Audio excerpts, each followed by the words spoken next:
This is the Perfect Pup Podcast, helping you build a better relationship with your pup, presented by Pupford. Hello, pup parents, and welcome to today's episode of the Perfect Pup Podcast. My name is Devin. We're going to answer the question that every single pup parent has asked themselves, especially with a new puppy, and that is, how much freedom should a puppy have? And if you don't have a puppy, stick around because there's going to be topics and principles here that I think are valuable to every pup parent, no matter how old your dog is. So let's get right into it. If we're going to talk about how much freedom a puppy can have, let's define what that term freedom means in this context. Essentially, it means the opportunity to roam, explore, and have access to your home, yard, and other parts of your dog's environment. You could insert words or replace words like free roam, space, access, lack of supervision, whatever words you want to use. So now, how much? How much freedom should a puppy have? Let's put it this way. The more freedom you give, the more opportunities you're allowing for mistakes. And I'm going to kind of put a caveat on all of this up front. Puppies, dogs, us as humans, all of us, we need opportunities to make mistakes. We need opportunities to learn for ourselves the consequences of actions, right? That's part of how we learn, is doing things, seeing what the result is, and then doing things accordingly or differently. Our dogs need the opportunity to learn and explore. But as a young puppy, if you give too much freedom, you give the opportunity for them to learn a lot of bad habits. We're going to dive into some examples, but a simple one would be you give too much freedom, they start chewing on furniture in your home and they start to think this is an okay behavior. Does your dog need to learn that it's not okay to chew on furniture? Of course, but that should be done in a supervised environment where you have the opportunity to redirect and to correct the behavior and to reward the behavior that you do want. So I'm not saying to be a complete helicopter parent, quote unquote, or not let your dog do anything or not let them explore. That's not the point. So don't get it twisted in that way. The point is, the more freedom you give, the more opportunity for mistakes. And if you want to hear it another way, your pup should have as much freedom as you're willing to allow destruction and other quote unquote problem behaviors. So let's dive into what that looks like. Let's do a quick one. Potty training, right? One of the tough parts for many puppies. So let's have an example. You put down your dog's food and you got distracted doing something while they were eating because you weren't just sitting there staring at your puppy eat, and they roamed around after they ate and they had an accident. So what could you do as the alternative there? You could, number one, set a timer to remind yourself, hey, 5 minutes after I put this bowl down, let's take the puppy outside. And or you could feed your puppy on a leash, have them tethered to you. You're not going to have to, you're still going to be near them, but don't give them full freedom to roam, or feed them in a crate, or feed them in a playpen. Another example, you have to leave, you hurriedly leave the home, and you don't put your dog in a crate, and you come home and they chewed up shoes and other things that you didn't want them to chew. What could you do alternatively? You could have the crate in a playpen area or an X pen as kind of a fail safe. If you forget them to put them in the crate, or you don't have time, or whatever it might be, you can always pick them up, put them in that playpen where it's puppy proofed. Another example, you have your friends come over and they want to meet the new puppy and play with the new puppy, and it's so exciting. And you playing, they're having fun in the living room, playing chase, throwing the ball, all those fun things, and your puppy has an accident.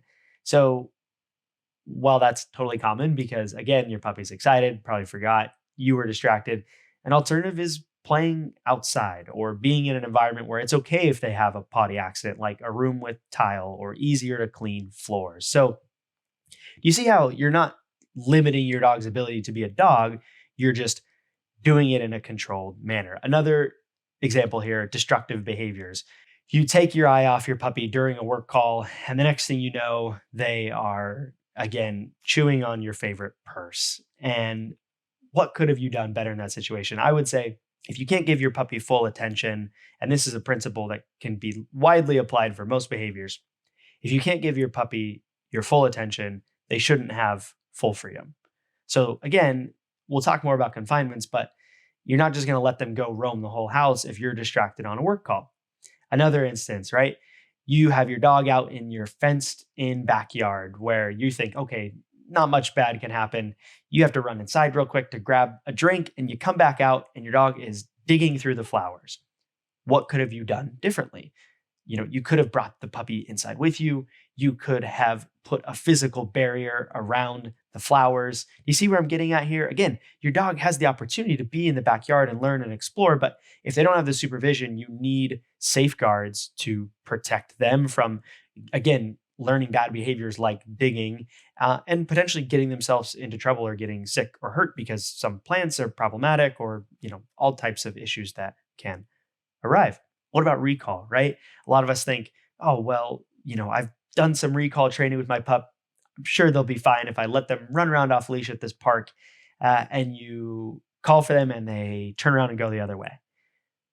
You gave too much freedom. Inherently, in that situation, if your dog wasn't able to come back when you called them, they had too much freedom for what their competency level is for recall. So in that situation, use a long lead.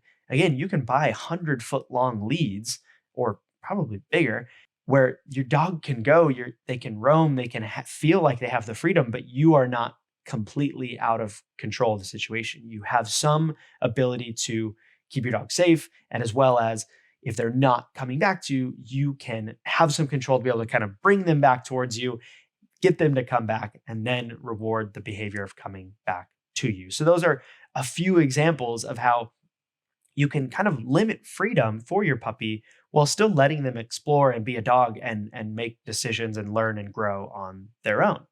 All right, so this is all well and good. We're getting the point home of give less freedom. The less freedom you give, the less likely it is that there's going to be problem behaviors and or dangerous situations that occur. So the next question many people wonder is, okay, how long do I have to do this for? At what age can I give my puppy more freedom? The simple answer is probably later than you think. Probably once your dog is older than you think. One of the biggest mistakes that I made as a new pup parent was giving my dog too much freedom at too young of an age. There were mistakes, there were bad habits that were created, there were things like reactivity and not coming back when called, and chewing on things that I didn't want them to chew strictly because I gave too much freedom. I thought to myself, okay, they're 9 months old now. They're starting to listen better. They're starting to have a better grasp of what it means to be a well-mannered dog. And I thought, okay, I can give them some more freedom. Let's let them off leash at this park. And there she goes, sprinting to the opposite side of the park to bark at someone going by on a bike, or worst case scenario, running into the street. Yes, it happened. I will say I've made those mistakes, and they're because I gave too much freedom and it created bad habits. So there are a lot of factors that will determine what age you can give your dog more freedom. Really, you need to look at it on a kind of individual behavior level of, again, with the example of recall, are you willing to let your dog off leash? Do you feel confident that they are going to come back to you? If not, probably continue using a long lead and continue training and reinforcing the good behaviors.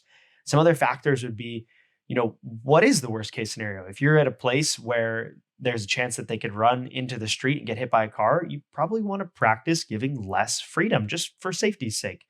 If there is teething happening, that can factor into how much they might be destroying or be wanting to chew on things that they're not supposed to chew. Another instance would be with freedom in the home. How well are they understanding potty training? Are they understanding when and where to go? Or are they still having some accidents? Because if you're still having accidents every other day, every third day, once a day, they don't need freedom. They're not ready for it. You're just setting them up to fail by having more potty accidents inside. If you want an age frame, I would say realistically 12 to 24 months.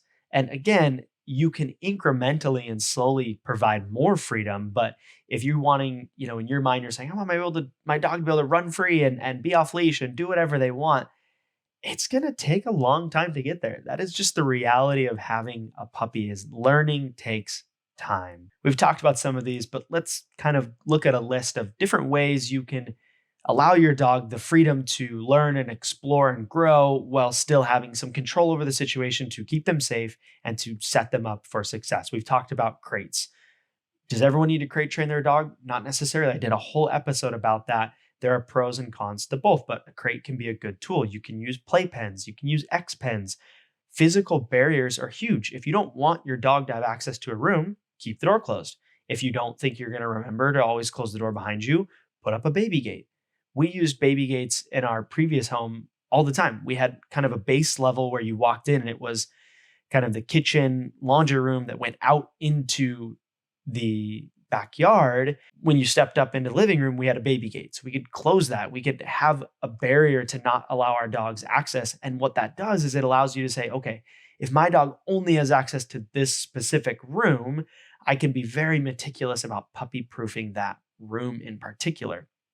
Other things you can do is practicing tethering.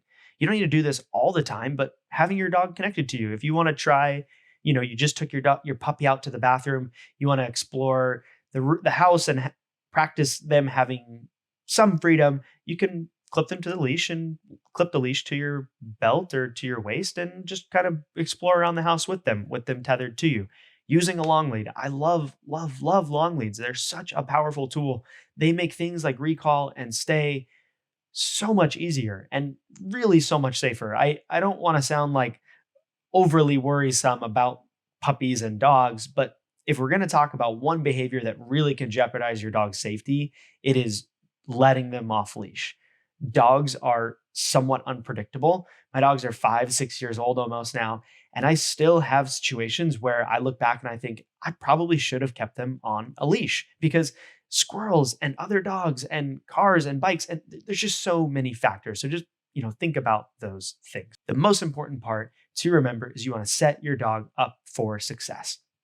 And typically, giving less freedom means you are going to be able to be aware, have some supervision, and if bad things start happening, you can correct, you can redirect, and you can reward the things you do want to happen so you avoid bad habits and you reinforce and reward good habits. And that is really puppyhood in a tiny, tiny nutshell. And I want to drive this point home with one small example. I remember when I was 15 years old, I was so excited. I could get my learner's permit. I could legally get behind the wheel of a car. And in your head as a teenager, you're just like, I'm going to go for drives with my friends and we're going to go on late night snack runs and all the fun things that you think about you want to do. And you get your learner's permit and you're excited and you're like, I'm about to have the freedom to get behind the wheel and hit the open road. And then there's stipulations. There are things you can and can't do with your learner's permit. Where I lived, generally the rules were you weren't supposed to drive at night. You could not have anyone under the age of 18 in the car at any time. You had to have an adult in the car with you as you were driving. There were these stipulations, there were some controls, there were some protections in place so that, yes, I could still learn how to drive and certainly make mistakes, but there was someone responsible with me to teach me and say, hey, right there, this is what you should have done instead. And by doing that, I had the opportunity to learn and to grow and to figure out how to drive while not being given complete freedom to just get out on the streets and potentially cause serious problems. I hope this episode answers the question of how much freedom can a puppy have? Again, the simplest answer, by giving less freedom, you have the more opportunities to set your dog up for success. And when you are ready to give freedom to your dog, you feel like they are mature and understanding behaviors well enough to have some freedom, do it slowly, do it incrementally. You don't have to do it all at once. You can, again, use things like long leads, use baby gates. If you decide, hey, there's this part of my house now that I feel like my dog can handle, this other part they can't, use a baby gate, close the door, those types of things. I hope you enjoyed this episode. Puppyhood is challenging to say the least, but if you follow some of these ideas, if you work on setting your dog up for success, you will be able to give your dog so much more freedom in the future.